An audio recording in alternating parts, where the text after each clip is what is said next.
vous raconter la manière dont j'ai procédé pour réaliser les photos des triomphes de Pétrarque, enfin, l'ensemble de la campagne photographique.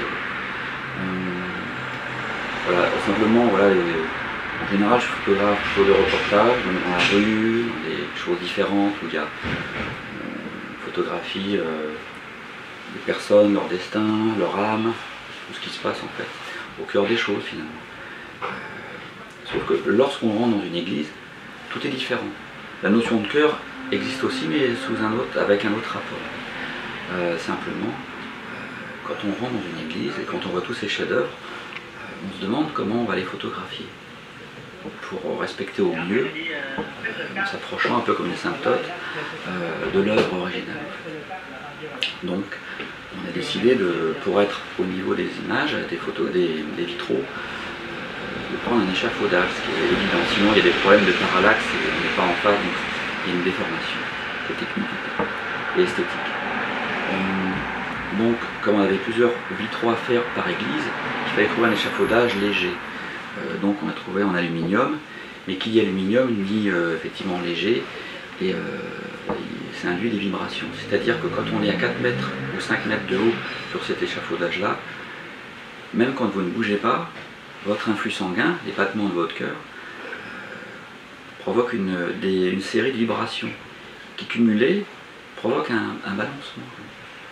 Donc c'est compliqué. Donc ce que j'ai fait, c'est que j'ai respiré, un peu comme en méditation, depuis le matin, quand on se lève, d'avoir une attitude où on fait le vide en fait. Et pour ralentir le battement du cœur, de manière à ce qu'on puisse prendre la photo à un moment où la vibration est la moins perceptible, parce qu'il y en a toujours. Donc il ne fallait pas ajouter ce moment-là avec en combinaison une météo favorable, c'est-à-dire une météo favorable pour les vitraux sans soleil, avec des jolis nuages qui passent pour que le vitrail exprime la totalité de ses subtilités, de ses valeurs, en grisage ou en argent, toutes les couleurs et les finesses du trait en fait. Trop de soleil, on n'aurait rien vu. Donc il fallait combiner les deux. Et donc c'est ce qui s'est passé. Ensuite, quand on est face à face à de telles œuvres, on ne peut que les respecter et les dorloter en fait, parce qu'elles le méritent. Et on pense aussi à cette lumière qui vient du fond des âges, qui était là avant notre existence. Et cette lumière a parcouru des milliers de kilomètres, des millions de kilomètres, des millions d'années pour venir jusqu'à nous, traverser ces vitraux, les sublimer.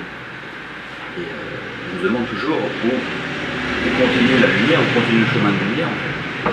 Bien, je crois qu'elle nous va droit au cœur, directement du fond des âges jusqu'à nous. Grâce aux vitraux, nous peuvent nous émouvoir.